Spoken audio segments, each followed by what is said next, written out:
Assalamualaikum warahmatullahi wabarakatuh. Sebelumnya perkenalkan, nama saya Eva Nur Pujiani. Baik, di sini saya akan menjelaskan mengenai hakikat dan ciri penelitian kuantitatif. Jadi, yang belum tahu apa sih penelitian kuantitatif? Jadi, penelitian kuantitatif adalah penelitian yang berfokus pada angka, data terukur, dan juga analisis statistik. Dan di sini penelitian kuantitatif memiliki ciri-ciri yang pertama adalah bersifat objektif dan sistematis. Jadi, peneliti tidak boleh memasukkan pendapat pribadi secara berlebihan, melainkan harus berdasarkan data nyata. Terus, dilakukan dengan langkah-langkah yang runtut. Contohnya rumusan masalah, hipotesis, pengumpulan data, analisis, hingga yang terakhir adalah kesimpulan. Dan yang kedua adalah berupa angka. Jadi, semua fenomena sosial atau pendidikan diubah menjadi angka yang bisa dihitung. Dan yang ketiga adalah bertujuan untuk menguji teori atau hipotesis. Jadi, penelitian kuantitatif biasanya dimulai dengan hipotesis ada hubungan antara variabel. Habis itu, ada perbandingan kuantitatif dan kualitatif. Jadi, kuantitatif ini berfokus pada pengukuran dan analisis data numerik. Dan metode ini digunakan untuk menguji hipotesis, mengukur variabel, dan menentukan hubungan antar variabel. Sedangkan metode kualitatif berfokus pada eksplorasi terhadap fenomena sosial dan perilaku manusia.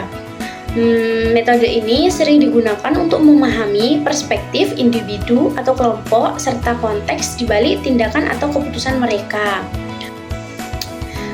Baik, di sini saya juga akan memberikan contoh penelitian kuantitatif.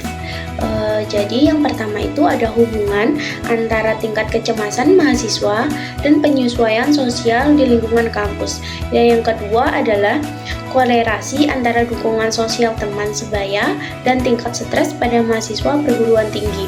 Dan yang ketiga adalah analisa faktor-faktor yang mempengaruhi motivasi siswa dalam pembelajaran kolaboratif. Baik, di sini saya juga akan menjelaskan tentang landasan teori dan kerangka konseptual. Jadi, teori yang digunakan dalam penelitian kuantitatif itu biasanya berisi tentang seperangkat gagasan variabel yang sering berhubungan dan berasosiasi dan proporsi atau hipotesis yang merinci hubungan antar variabel. Habis itu, hubungan antara variabel dan bentuk konseptual, yaitu suatu gambaran atau model visual maupun deskriptif yang melibatkan bagaimana variabel-variabel yang akan diteliti itu berkaitan. Terus, mengapa kerangka konseptual itu penting dalam penelitian? Karena kerangka konseptual itu digunakan untuk arahan yang dapat memberikan petunjuk bagi penyusun peneliti supaya peneliti lebih fokus, terstruktur, dan mudah direplikasi. Jadi di sini juga saya akan memberikan contoh rumusan masalah, hipotesis, dan variabelnya. Jadi topik yang kita ambil adalah pengaruh kemampuan dalam mengoperasikan dan memanfaatkan teknologi terhadap kinerja karyawan.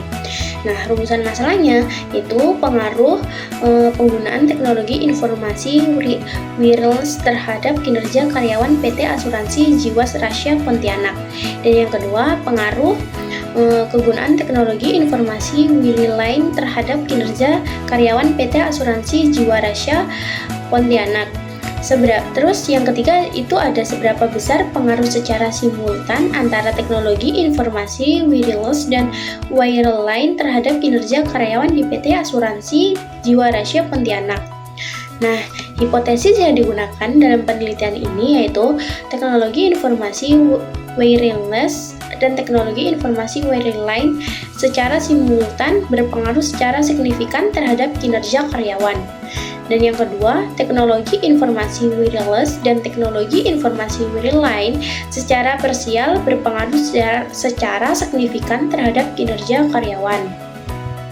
Nah, hipotesis ini juga bertujuan untuk menguji pengaruh kedua jenis teknologi informasi terhadap kinerja kedua karyawan di PT Asuransi Jiwarasya Pontianak baik secara bersama maupun terpisah.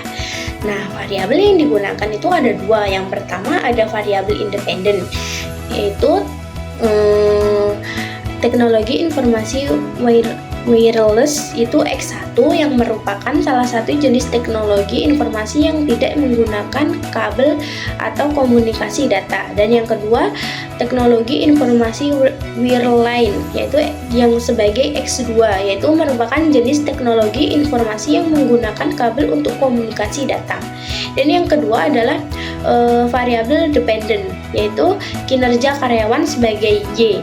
Itu merupakan hasil kerja karyawan yang diukur berdasarkan kualitas dan kuantitas tugas yang dilaksanakan. Baik, ini penjelasan tentang saya. Sebelum saya mengakhiri presentasi kali ini, saya ucapkan mohon maaf bila ada kata salah. Assalamualaikum warahmatullahi wabarakatuh.